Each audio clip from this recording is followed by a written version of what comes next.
Hello বন্ধুরা, welcome to my channel. আমি রাজু চলে এসেছি আবারও আমার খরগোশ ঘরের আপডেট নিয়ে। তো আশা করি সবাই অনেক ভালো আছো আর আমি অনেক ভালো আছি। তো আজ অনেক দিন পরে আমি আবারও আমার খরগোশ ঘরের আপডেট নিয়ে চলে এসেছি। আর তোমরা দেখতেই পাচ্ছ যে আমার খরগোশগুলো কতটা ভালো, কতটা হেলদি আছে। তো আজকে একটা গুরুত্বপূর্ণ কথা তোমাদের সাথে শেয়ার করার জন্য আজকের এই ভিডিওটা কিন্তু করছি। তো সম্পূর্ণ ভিডিওটা দেখার জন্য তোমাদের কাছে অনুরোধ রইল। তবে সেই গুরুত্বপূর্ণ কথাটি বলার আগে আমি আমার খরগোশের সেটআপ ঘরটাকে ভালো করে পরিষ্কার করে নিই, তারপরে তোমাদের অবশ্যই সেই গুরুত্বপূর্ণ কথাটি তোমাদের সাথে শেয়ার করব।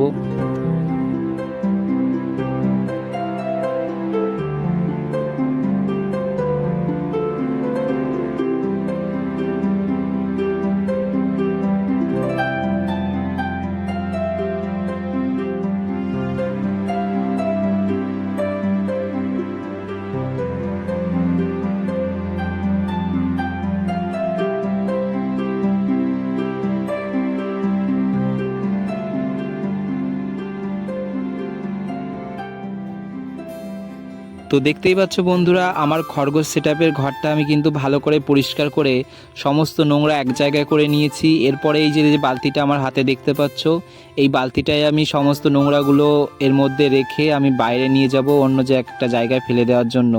কারণ এদের ঘর যত নোংরা থাকবে ততই কিন্তু এরা অসুস্থ হয়ে যেতে পারে।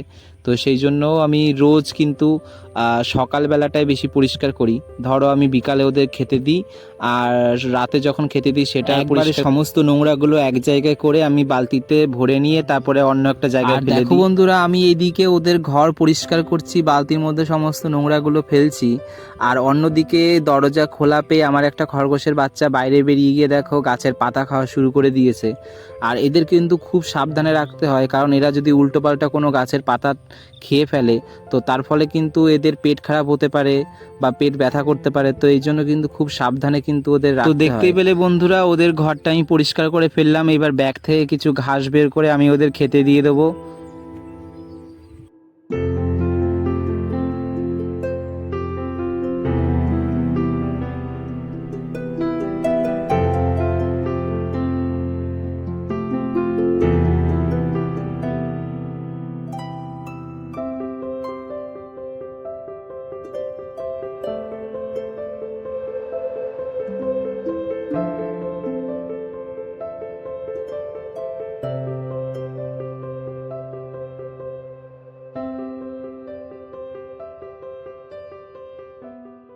তো এই যে দেখো বন্ধুরা, তোমাদের যে বলছিলাম যে একটা গুরুত্বপূর্ণ কথা তোমাদের সাথে শেয়ার করব। এই যে আমার হাতে দেখতে পাচ্ছ, এটা হচ্ছে আলফালফা যে হে বলে বা ঘাস বলে। ঘাস বলতে এটা আলফালফা যে ঘাসটা হয় সেটাকে শুকিয়ে এটাকে হে বানানো হয়। তো সেটাই কিন্তু আমি আমার খরগোশকে রোজ কিন্তু খেতে দিই। একবার সকালে দিই, একবার সন্ধ্যার সময় একবার ওদের খেতে দিই। এই যে দেখতে পাচ্ছ আমার হাতে যে আলফালফা যে হে যে ঘাসটা রয়েছে, এই ঘাসটা কিন্তু খরগোশের জন্য খুবই গুরুত্বপূর্ণ একটা ঘাস।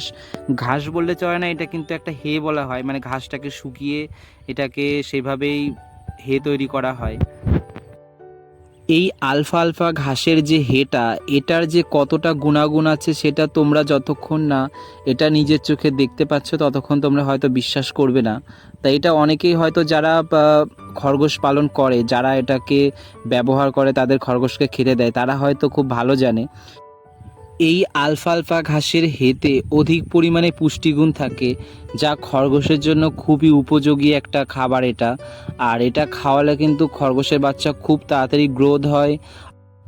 আর আমাদের যে সমস্ত খরগোশ যখন প্রেগনেন্ট হয়, যখন তারা বাচ্চা দেয়, যে সমস্ত খরগোশে দেখবে অনেক সময় মা খরগোশ দুধ খাওয়াতে চায় না, তখন কিন্তু তার শরীরে কিন্তু অনেক পুষ্টিগুণের অভাব থাকে। তো সেই কারণে কিন্তু তাদের দুধ উৎপন্ন হয় না, আর তার বাচ্চাকেও কিন্তু সে খাওয়াতে পারে না। তো এই যে আলফালফা ঘাসের হেটা, এটা যদি তোমরা যে প্রেগনেন্ট মা খরগোশকে যদি তার বাচ্চা হওয়ার আগে থেকে যদি এটাকে অল্প অল্প করে তখন কিন্তু মা খরগোশ তার বাচ্চাদের কিন্তু পেট ভরে দুধ খাওয়াতে পারে, আর বাচ্চা কিন্তু মরে যাওয়ার সংখ্যা অনেক কমে যায়। অনেক সময় দেখবে মা খরগোশ দুধ খাওয়াতে চায় না বাচ্চাকে, আর বাচ্চা কিন্তু অনেক সময় মারা যায়। এই যে আলফালফা ঘাসের হেটা, এটা কিন্তু আমি অনলাইন থেকে অর্ডার করেছিলাম। তো যখন আমি প্রথম অর্ডার করে আমি আমার খরগোশের বাচ্চাগুলোকে যখন এইগুলো খেতে দিই, তখন কিন্তু এরা খায় না খুব একটা, মানে দু একটা খায় তারপরে কিন্তু ফেলে দেয় মুখ থেকে। তো এইভাবে রোজ কিন্তু আমি অল্প অল্প করে যখন ওদেরকে এই ঘাসটার সাথে এই আলফালফা ঘাসের হের সাথে যখন ওদের পরিচয় করিয়ে দিই যে এটা খাওয়ার জিনিস, ওরা যখন বোঝে তখন দেখো এটা কিন্তু আস্তে আস্তে কিন্তু খেতে শুরু করে। তো রোজ তারপরের থেকেই আমি কিন্তু আস্তে আস্তে খাবারের পরিমাণটা আস্তে আস্তে বাড়িয়ে দিই এই আলফালফা ঘাসের হেটা। আমি কিন্তু অল্প অল্প করে আমি আমার খরগোশের বাচ্চাগুলোকে 1 সপ্তাহ ধরে প্রায় এগুলো খাওয়াচ্ছি।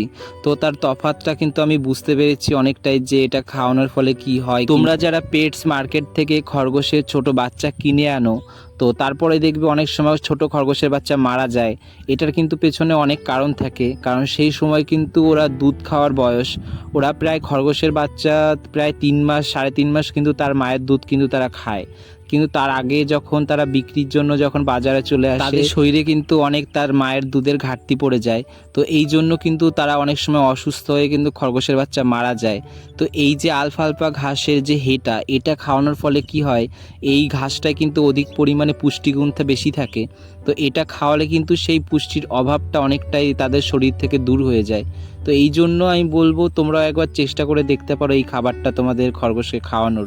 আজকের ভিডিওটি এখানে শেষ করছি। ভিডিওটি ভালো লাগলে অবশ্যই চ্যানেলটাকে সাবস্ক্রাইব করে ভিডিওটাকে একটা লাইক করে দিও।